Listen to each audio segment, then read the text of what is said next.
Imagine a fleet so massive it made Columbus's Santa Maria look like a bathtub toy. We're talking about ships the size of football fields, hundreds of them, manned by nearly 30,000 sailors. In 1433, China didn't just have the best navy, they were the ocean. They had the technology, the maps, and the raw power to turn the Atlantic into a Chinese lake before Europe even figured out how to spice their bland porridge. But then, the most absurd thing in human history happened. They simply stopped. Actually, they didn't just stop. They committed a form of civilizational suicide. Imagine having the keys to the entire world and choosing to melt them down because you're worried about a draft coming through the keyhole. The Ming court decided that the ocean, the very thing that brought them ivory, giraffes, and global prestige, was a distraction. Regardless of the fact that their maritime tech was centuries ahead of the West, the Ming officials began burning the records of these voyages. They literally deleted their own history like a panicked teenager clearing their browser history. Why? Because the bureaucrats thought global exploration was a waste of money. It's like NASA dismantling its rockets today and saying, actually, space is kind of overrated. Let's just stay home and work on our scrapbooks. This wasn't a tactical retreat. It was an ideological lobotomy. One day, you're the undisputed king of the waves.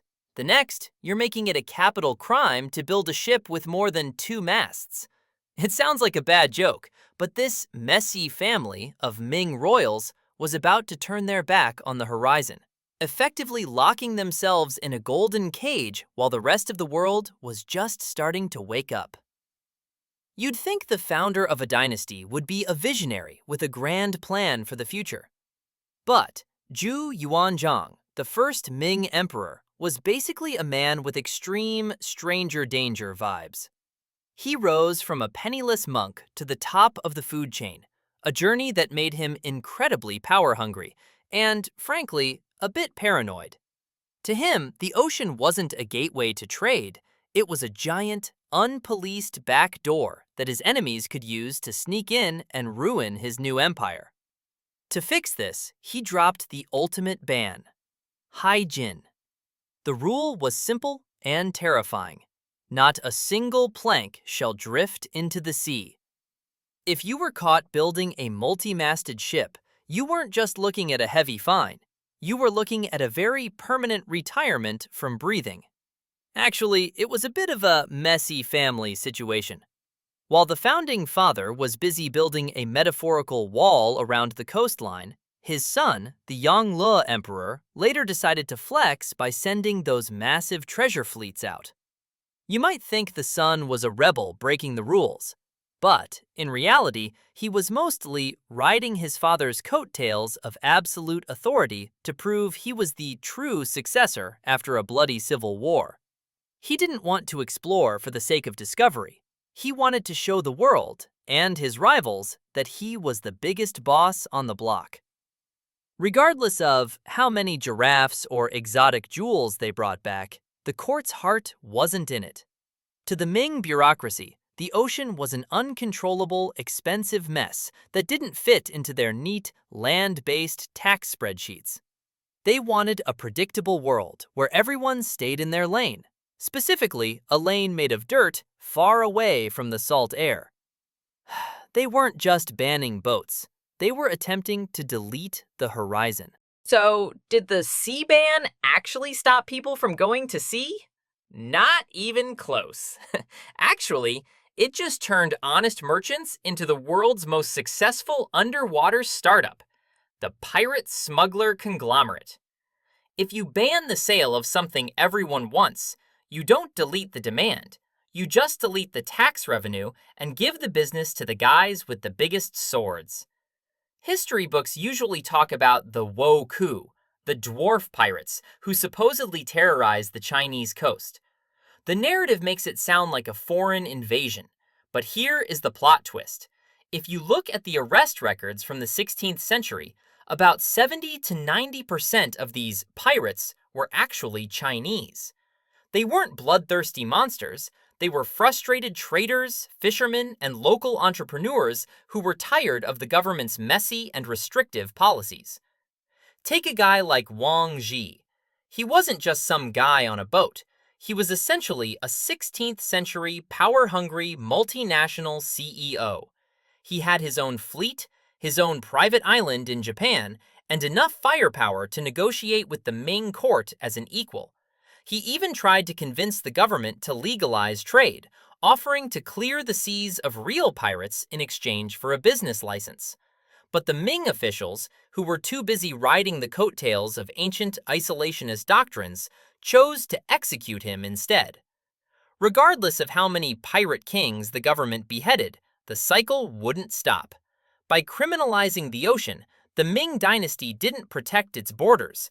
It turned its own most enterprising citizens into outlaws.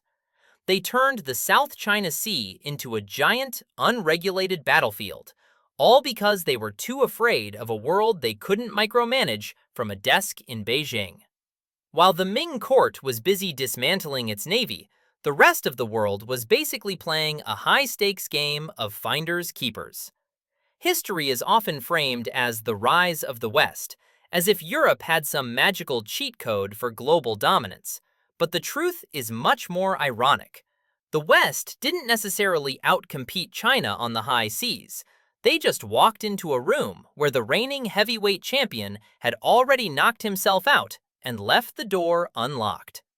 Actually, while Chinese scholars were busy memorizing 2,000-year-old texts to pass civil service exams, European explorers were picking up the slack of global trade out of sheer desperation. Europe was a messy family of tiny, broke kingdoms constantly at each other's throats. Because they were so power-hungry and resource-starved, they were forced to gamble everything on the ocean.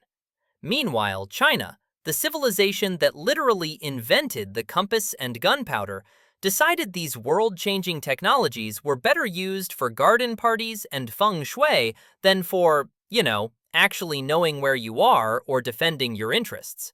It's a bizarre sliding doors moment in human history. While the Ming were effectively hitting delete on their maritime navigation folder, the West was downloading it for the first time. Regardless of the fact that China still held the world's largest GDP, they had essentially stopped their software updates. By the time the West returned to China's shores centuries later, they weren't bringing exotic giraffes. They were bringing the very cannons and navigation tech that China had pioneered, but refined into instruments of conquest. It's like inventing the internet and then deciding to go back to carrier pigeons because you were worried about the cultural impact of emails. The Great Wall is the symbol we all know. But the C-band was a wall you couldn't see. A psychological barrier that told an entire civilization that the unknown was something to fear rather than conquer. For centuries, the Ming and later the Qing dynasties thought they were playing it safe. They believed they were protecting their purity from a messy family of outsiders. Actually, they were just building a high-tech time capsule that they eventually couldn't escape from. Regardless of their intentions, the result was a catastrophic technological and intellectual stagnation. By the time the barbarians finally kicked in the door in the 19th century, China realized they had lost the keys to their own house. They had been riding the coattails of their ancestors' brilliance for so long that they forgot how to innovate. It's like a billionaire who locks himself in a vault to keep his gold safe, only to realize decades later that the currency of the world has changed, and he's just sitting on a pile of shiny, useless rocks while everyone else is trading in digital credits. This wasn't just a policy failure, it was a power-hungry bureaucracy choosing short-term stability over the very soul of human exploration. The C-band didn't keep the world out, it just kept China in, until the world became a place they no longer recognized. So, here's the question that keeps historians up at night. If those 15th century sails had never been lowered, would the Age of Discovery have been written in Chinese? Would the world's lingua franca today be Mandarin instead of English? Or was the collapse of this maritime superpower inevitable the moment they decided the horizon wasn't worth looking at? Let me know in the comments. Do you think a civilization can ever truly opt out of the future? Or is progress a tide that eventually drowns anyone who refuses to swim?